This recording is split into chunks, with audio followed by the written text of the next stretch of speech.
জালি কুমড়া দিয়ে এত সুন্দর নাস্তা রেসিপি তৈরি করা যায় আগে জানতাম না। আসসালামু আলাইকুম, welcome back to my channel my kitchen. আর একবার স্বাগতম। চলে আসলাম আর একটি ইউনিক রেসিপি নিয়ে আপনাদের মাঝে। আশা করছি আজকের ইউনিক রেসিপিটি আপনাদের কাছে অনেক অনেক বেশি ভালো লাগে। ভালো লাগলে একটি লাইক দিয়ে আমার ভিডিওটি দেখা শুরু করবেন। আমার চ্যানেলটি যদি সাবস্ক্রাইব করা না থাকে আমার চ্যানেলটিকে সাবস্ক্রাইব করে রাখবেন। তাহলে চলুন চলে যাই আমি মূল রেসিপিতে। এখানে আমি একটা বড় সাইজের একদম কচি একটা জালি কুমড়া নিয়েছি। আর জালি কুমড়াটা আমি ধুয়ে পরিষ্কার করে নিয়েছি। জালি কুমড়াটা আমি বটি দিয়ে কেটে আপনাদের সাথে শেয়ার করব। আপনারা যদি চাকু দিয়ে করতে পারেন তাহলে আপনারা চাকু দিয়ে জালি কুমড়াটা কেটে নেবেন। দেখেন আমি কিন্তু বটি দিয়ে খুব সুন্দর মতো পাতলা পাতলা স্লাইস করে নিয়েছি। আর এটা কিন্তু এরকমই পাতলা করে নিতে হবে, তা না হলে কিন্তু রেসিপিটা সুন্দর হবে না। এবারে আমি জালি কুমড়োর ভিতরে 1 টেবিল চামচ লবণ দিয়ে দিচ্ছি। আর লবণ দেওয়াতে কিন্তু জালি কুমড়াটা অনেকটাই সফট হবে। আমার রেসিপিটা যদি আপনাদের কাছে ভালো লাগে তাহলে পুরো ভিডিওটা জুড়েই থাকবেন।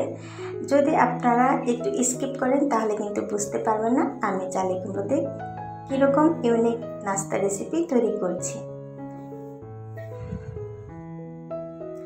এভাবে খুব ভালো মতো কিন্তু জালি কুমড়োর গায়ে গায়ে লবণগুলোকে মিশিয়ে দিতে হবে। জালি কুমড়া বা চাল কুমড়া যেটাই আমরা নামে চিনি, এটা দিয়ে এত সুন্দর নাস্তা তৈরি করা যায় আগে জানতাম না। তো এটা আমি এখন একটু সাইড করে রেখে দিব। এটা যে এক্সট্রা পানি আছে সেটা বের হয়ে যাবে। এখানে আমি আরেকটা বাটি নিয়ে নিলাম। এখানে আমি 2টা আলু সেদ্ধ করে রেখেছিলাম আগে থেকে। এখানে আমি একটা গ্রেটার দিয়ে আমি আলুগুলোকে গ্রেট করে নিব।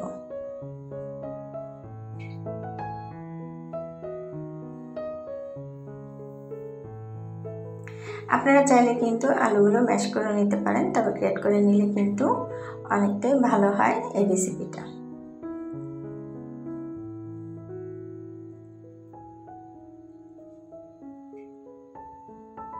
তো দেখেন আমি আলুগুলো দুটো খুব সুন্দর মতো গ্রেট করে নিয়েছি।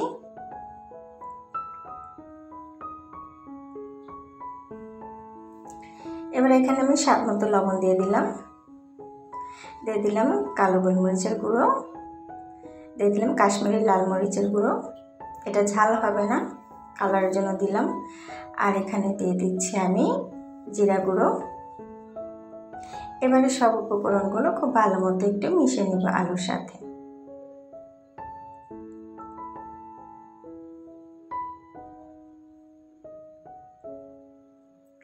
একদম নতুন এবং ইউনিক একটি রেসিপি আপনাদের সাথে শেয়ার করে দিলাম। অবশ্যই আমার ভিডিওটি কন্টিনিউ করবেন।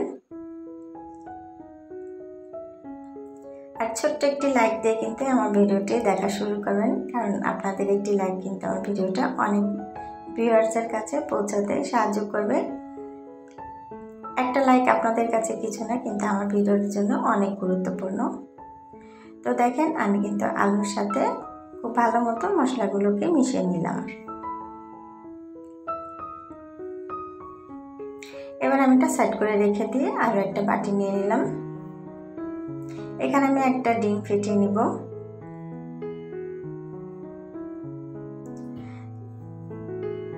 সামান্য একটু লবণ দিয়ে আমি ডিমটাকে একটু ফেটে নিচ্ছি।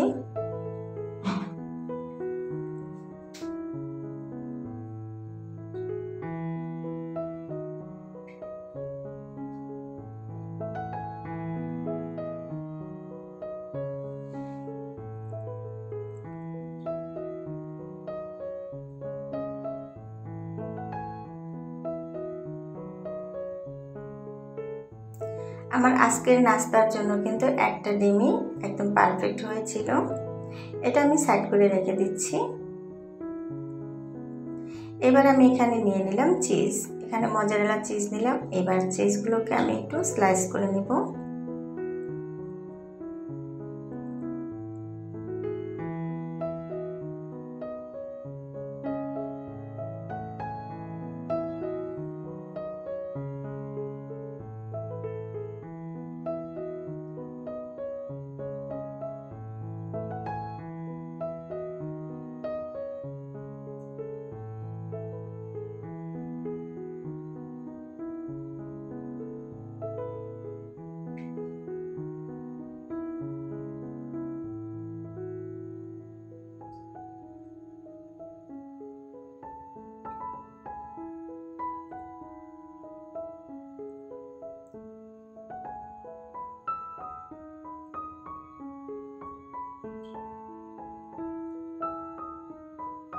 তো দেখেন আমি এখান থেকে আরও দুটা টুকরা করে নিচ্ছি।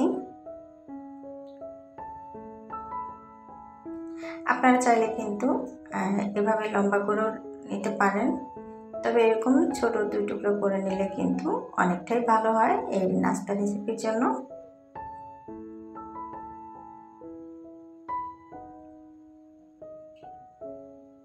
তো দেখেন আমার সবগুলো কিন্তু টুকরো করা হয়ে গেছে। এবার আমি সাইড করে রেখে দিচ্ছি।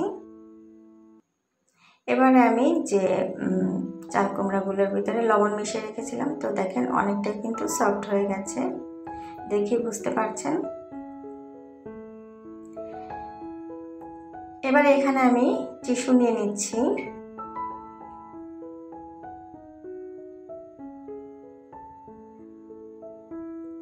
এবার টিস্যুর উপরে আমি চাল কুমড়ার স্লাইসগুলো দিয়ে দিচ্ছি, এতে করে বাড়তি যে পানিটা আছে সেটা শোষণ করে নেবে। অবশ্যই কাজটা একটু ধৈর্য ধরে করতে হবে।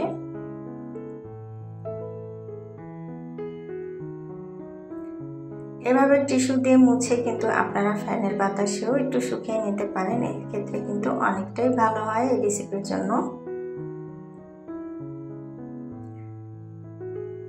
আমি সবগুলো এভাবে টিস্যু দিয়ে পানিগুলো মুছে নিচ্ছি।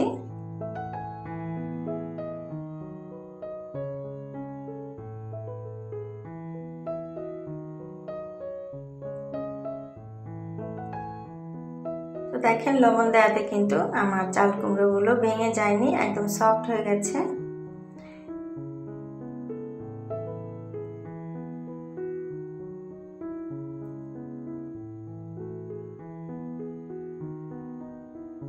সবজি দিয়ে যে এত সুন্দর সুন্দর নাস্তা রেসিপি করা যায় আগে জানতাম না।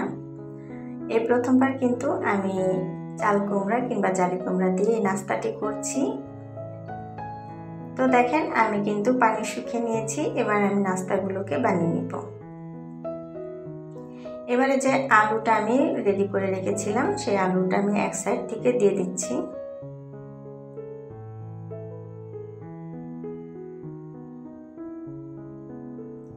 এবার এখানে আমি একটা চিজের স্লাইস দিয়ে দিচ্ছি।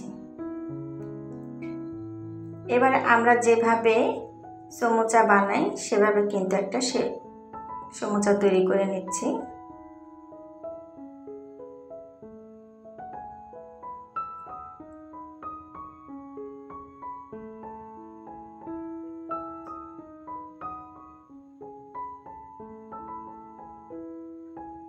এভাবে করে আমি সব নাস্তাগুলোকে বানিয়ে নেব।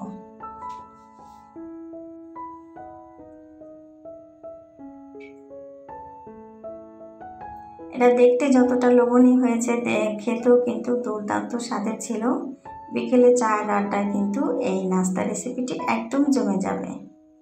তো দেখেন আমি কিন্তু একদম সমোচার মতো পেঁচিয়ে নিচ্ছি এই নাস্তাটি।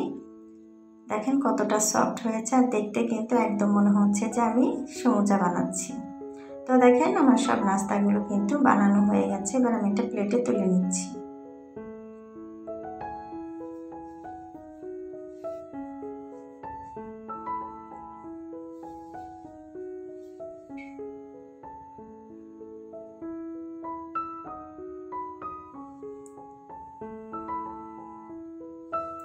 এবার আমি ভাজার জন্য চলে আসলাম। এখানে আমি একটা ফ্রাই প্যানে আগে থেকে তেল গরম করতে দিয়েছিলাম। এটা একদম ফুটন্ত গরম তেলে দেওয়া যাবে না, কুসুম গরম যখন হবে তখন এই যে ডিমের যে মিশ্রণটা তৈরি করেছিলাম সেই ডিমের মিশ্রণের ভিতরে আমি চুবিয়ে এই নাস্তাটি ভেজে নিব।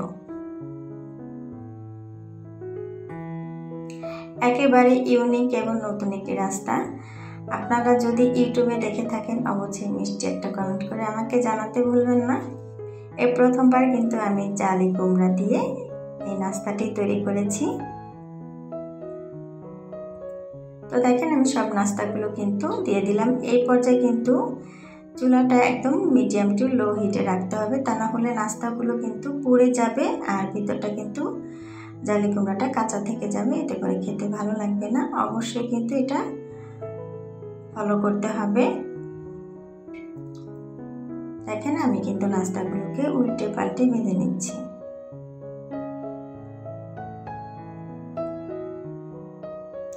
খুব সুন্দর একটা কালার আসা পর্যন্ত অপেক্ষা করব।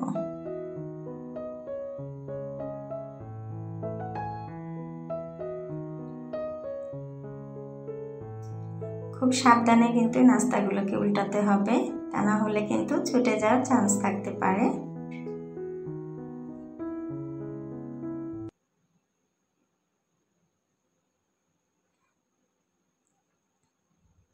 মাশাআল্লাহ, আলহামদুলিল্লাহ, অনেক সুন্দর হয়েছে আমার আজকের এই চাল কুমড়া কিংবা জালি কুমড়া নাস্তাটি।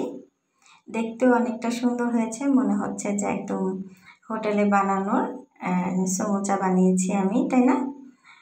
তো আজকের এই ইউনিক কিংবা নতুন নাস্তা রেসিপিটি আপনাদের কাছে কেমন লাগলো অবশ্যই কিন্তু মিষ্টি একটা কমেন্টে জানাতে ভুলবেন না।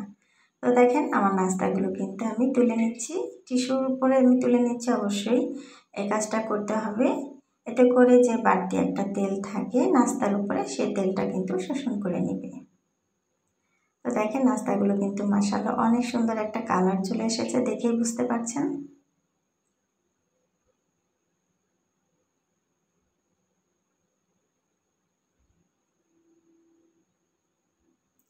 ভেতরে চিজ দেওয়াতে কিন্তু নাস্তাটা অনেক বেশি মজা হয়েছিল, সেজন্য আপনাদের কাছে শেয়ার করে দিলাম। তো দেখেন নাস্তাগুলো কিন্তু মাশাআল্লাহ অনেক সুন্দর হয়েছে। আমার আজকের এই ইউনিক নতুন রেসিপিটা আপনাদের কাছে কেমন লাগলো অবশ্যই লাইক কমেন্ট শেয়ার করে দিবেন। প্রিয়জনদের সাথে তারাও কিন্তু দেখার সুযোগ পাবে। ততক্ষণ ধৈর্য ধরে যারা আমার ভিডিওটি দেখেছেন সবাইকে অসংখ্য ধন্যবাদ, দোয়া ও ভালোবাসা। নতুন কোনো রেসিপিতে আবারও দেখা হবে, সেই পর্যন্ত সবাই ভালো থাকবেন, সুস্থ থাকবেন, আমার জন্য দোয়া করবেন, আমি আপনাদের জন্য দোয়া করব। আজকে এই পর্যন্তই, আল্লাহ হাফিজ, আসসালামু আলাইকুম।